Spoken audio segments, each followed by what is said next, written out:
राधे राधे मित्रों, जय श्री कृष्ण। किस दिन रखा जाएगा रवि प्रदोष व्रत, आइए जानते हैं। हिंदू धर्म में प्रदोष व्रत का बड़ा महत्व माना जाता है। यह व्रत भगवान शिव को समर्पित होता है। मई महीने का पहला प्रदोष व्रत किस दिन रखा जाएगा, आइए जानते हैं। हिंदू धर्म में प्रदोष व्रत मनुष्य के लिए बहुत कल्याणकारी माना जाता है। यह व्रत महीने में 2 बार आता है। शुक्ल पक्ष और कृष्ण पक्ष की त्रयोदशी तिथि को रखा जाता है। यह व्रत संपूर्ण शिव परिवार की कृपा प्राप्त करने के लिए किया जाता है। इसलिए इस दिन भगवान शिव और माता पार्वती या संपूर्ण शिव परिवार की पूजा अर्चना की जाती है और व्रत रखा जाता है। प्रदोष व्रत का काफी महत्व माना जाता है। मान्यता है कि पूर्ण श्रद्धा और भक्ति भाव के साथ यह व्रत करने से साधक की सभी मनोकामनाएं पूर्ण होती हैं और संतान प्राप्ति का आशीर्वाद प्राप्त होता है। इसलिए संतान प्राप्ति की इच्छा के लिए भी यह व्रत रखा जाता है। हिंदू पंचांग के अनुसार 5 मई 2024 दिन रविवार को शाम 5:41 से वैशाख मास की कृष्ण पक्ष की त्रयोदशी तिथि प्रारंभ होगी, जो कि 6 मई 2024 के दिन सोमवार को दोपहर 2:40 तक रहेगी। पंचांग के अनुसार इस बार का प्रदोष व्रत 5 मई 2024 के दिन रविवार को रखा जाएगा। व्रत पूजन के साथ ही इस दिन श्री भोलेनाथ का अभिषेक भी किया जाएगा।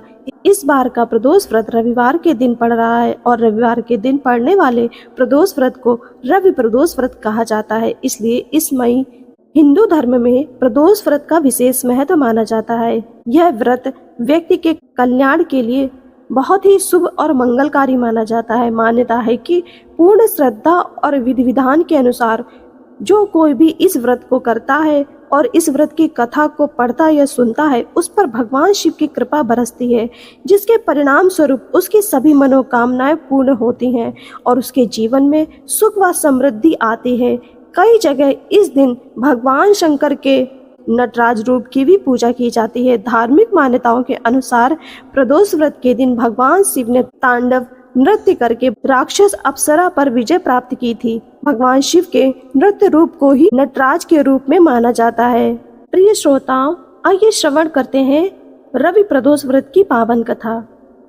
एक समय सर्व प्राणियों के हितार्थ परम पावन भागीरथी के तट पर ऋषि समाज द्वारा विशाल गोष्ठी का आयोजन किया गया। इस सभा में व्यास जी के परम शिष्य पुराण वेत्ता सूत जी महाराज हरि कीर्तन करते हुए पधारे। सूत जी को आते हुए देखकर शौनकादि 88,000 ऋषि मुनियों ने खड़े होकर दंडवत प्रणाम किया। महाज्ञानी सूत जी ने भक्ति भाव से ऋषियों को हृदय से लगाया तथा आशीर्वाद दिया। विद्वान ऋषिगण और सब शिष्य आसनों पर विराजमान हो गए। शौनकादि ऋषि ने पूछा, हे पूज्यवर महामते, कृपया यह बताने का कष्ट करें कि मंगलप्रद कष्ट निवारक यह व्रत सबसे पहले किसने किया और उसे क्या फल प्राप्त हुआ। श्री सूत जी बोले, आप सभी शिव के परम भक्त हैं। आपकी भक्ति को देखकर मैं व्रती मनुष्यों की कथा कहता हूँ, ध्यान से सुनो। श्री सूत जी बोले, आप सभी शिव के परम भक्त हैं। आपकी भक्ति को देखकर मैं व्रती मनुष्यों की कथा कहता हूँ, ध्यान से सुनो। रवि प्रदोष व्रत की कथा के अनुसार एक गांव में अति दीन ब्राह्मण निवास करता था। उसकी साध्वी स्त्री प्रदोष व्रत किया करती थी। उसे एक ही पुत्र रत्न था।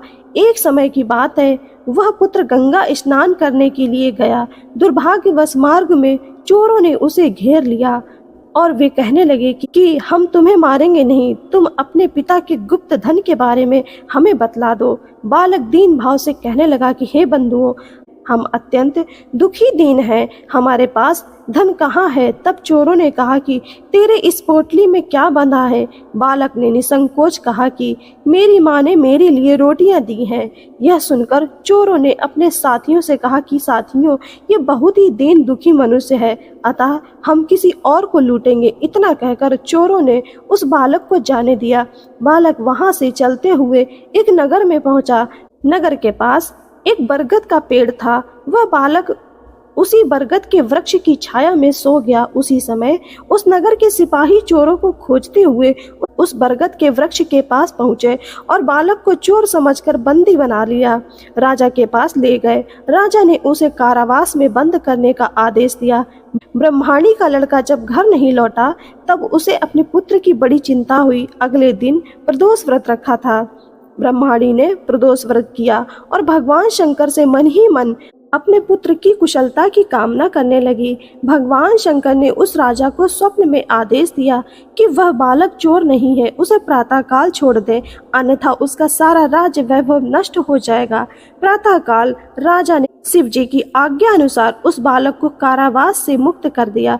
बालक ने अपनी सारी कहानी राजा को सुनाई। सारा वृत्तांत सुनकर राजा ने अपने सिपाहियों को उस बालक के घर भेज दिया और उसके माता पिता को राज दरबार में बुलाया। उसके माता पिता बहुत ही भयभीत थे। राजा ने उन्हें भयभीत देखकर कहा कि आप भयभीत ना हो, आपका बालक निर्दोष है।